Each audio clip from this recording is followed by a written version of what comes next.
What's going on, YouTube? It is Trev. I want to continue the conversation regarding the no canonical repo on a proposal on Agora by Edward Kim that I was talking about yesterday with the Millennial Market. We did a joint live stream on the channel where we kind of chatted about the pros and cons and everything in between. It was really, really good. If you haven't watched it and you really want to understand this stuff, go peek back at it, okay? But anyway, there were some pieces of it that we talked about that I am going to harp on as much as I can between now and the time that we actually vote on this, because I really want you to understand these things, okay? There are options to this proposal. I'm not going to go through the whole proposal again.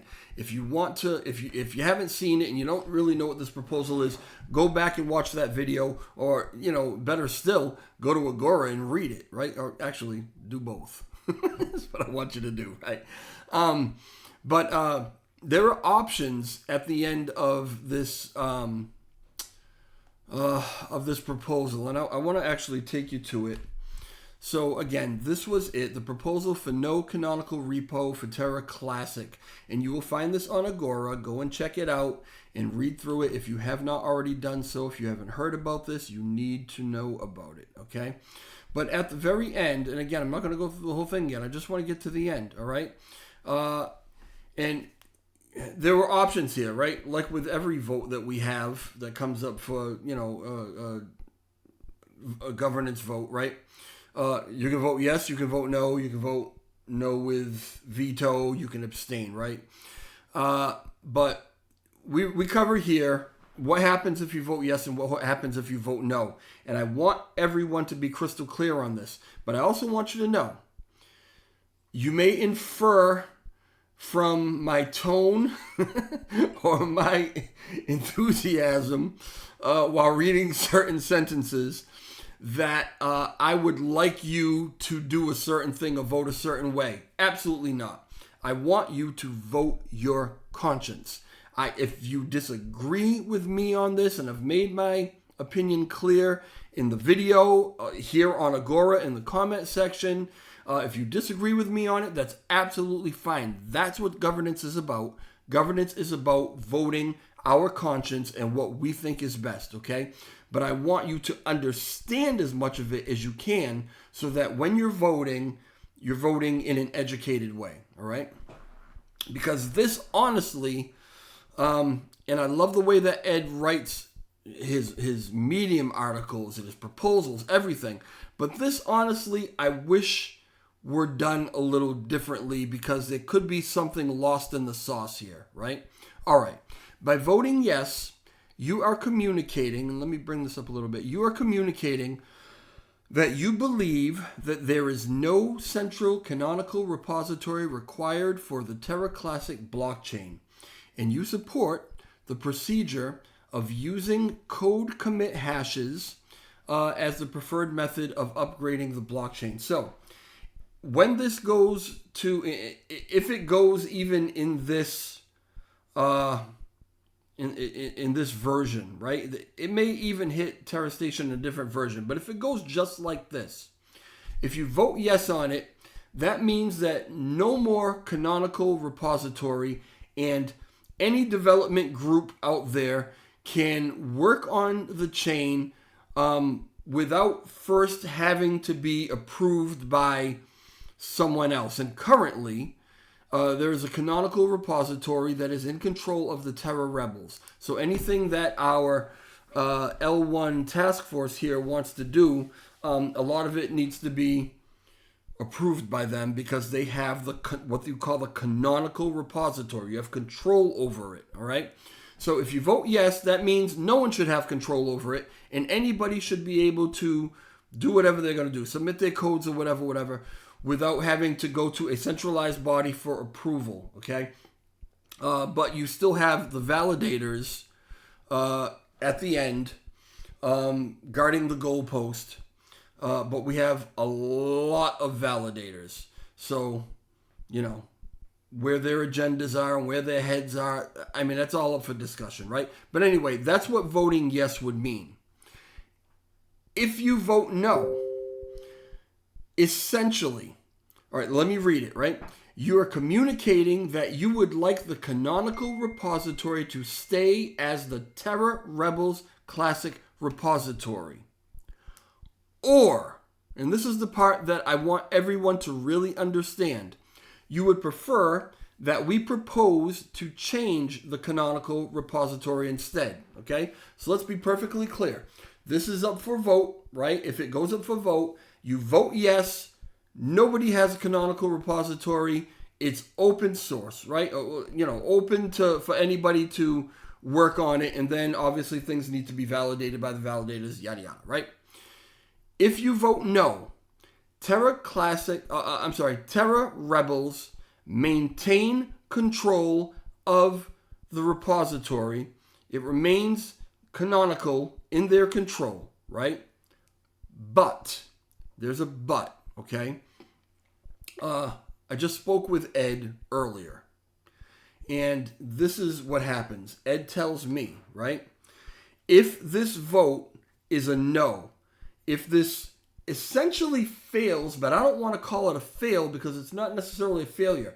If we vote no, it will, at least temporarily, stay in control of the Terra Rebels. But, right, another proposal will be coming out. I don't know if it's before this or immediately after this, right? It seems like immediately after this, for the chain upgrade to version 1.0.5. And if that proposal is voted yes, if that is successful, that will essentially make the repository, a canonical repository in control of the L1 development team. Okay? So it seems weird to do this because we don't want it, if we don't want it in the hands of the Terra Rebels, we can vote yes. If we vote no, it stays in their control, right? But that is a necessary step. If what you ultimately want and what you feel is that this repository should be in the hands of this team that we voted to fund to actually lead this blockchain on the L1 development side, right? If what you feel is that it should be in their control and that everybody in the world shouldn't be able to come in and submit their, changes or whatever, which could potentially get in the way of what these guys are trying to do, the guys that we decided we trusted to do it, right? If it's open, that can happen. If we put it in their hands, that can't happen, all right? So what needs to happen in that case is this needs to be a no vote. We need to vote no on this. Leave it in the hands of the Terra Rebels. Wait for the upgrade proposal, right, to version 1.0.5, and that will put it in the hands of this L1 task force. That will make the repository canonical again in their control, right? So I hope that I got that apart to you clearly, right? Because it can be a little confusing, and it kind of goes against what most people want. Most people read this and they're like, yes, absolutely, immediately, yes, we want it out of their hands, right? But taking it out of their hands could potentially open it up so that people that we don't necessarily agree with, developers, could come in and try to take control of this thing, try to implement their own agendas, implement their own codes. It opens it up to that, okay? And then leaves the validators guarding the gate, but we can't guarantee that all the validators are in lockstep with what this L1 development team wants to do, right? We chose and voted for this L1 development team. We did not vote for every validator that's out there. They are not necessarily all working in your best interest, okay? They might be working in the best interest of what they think, but it's not necessarily what you think, all right? And then we have this thing where it's proposal after proposal and development team after development team trying to make changes. And, I see it as the potential to put us back in that standstill where there's too many different options coming in, right? We chose these guys. We voted for these guys. We paid these guys already. They've already been paid to do the work that they said that they were going to do. If we open it up for other development teams to come in and potentially get in the way of what we've already paid for. That's my opinion. That's my perspective on it, right? You're absolutely entitled and have the right to have your own perspective on it that might differ from that, okay? I am not telling anybody what to do. I'm not even suggesting that anybody should do it a certain way. I'm just trying to broaden your perspective and make you see things in all different ways, right? So that you can make the choice for yourself. Again, vote yes, it's open. Anybody can do it. Vote no, it stays with Terra Rebels until 1.0.5 proposal comes out. And if we pass, that's the risk. If we pass that, it goes into the hands of the development team. If that isn't passed, and I don't know why it wouldn't be passed, right? But if it isn't passed, then it stays with the Terra Rebels, I guess, until another proposal comes out to try to get it out of there, right? But this is what we have before us right now. And you should go to Agora and you should discuss it and you should talk about it and you should ask questions and you should make your voice heard. I'm going to leave it at that. I will talk to you guys in the next one. But if you have any questions for me or comments, please leave them in my comment section. Like the video for me if you could. If you're not subscribed, subscribe to the channel. I'm going to keep getting these, while I'm not working a lot, I'm going to keep getting these updates out. And my opinion is all I can ever really give you. Okay, agree with it, disagree with it. It's absolutely fine. Talk to you later. Ciao.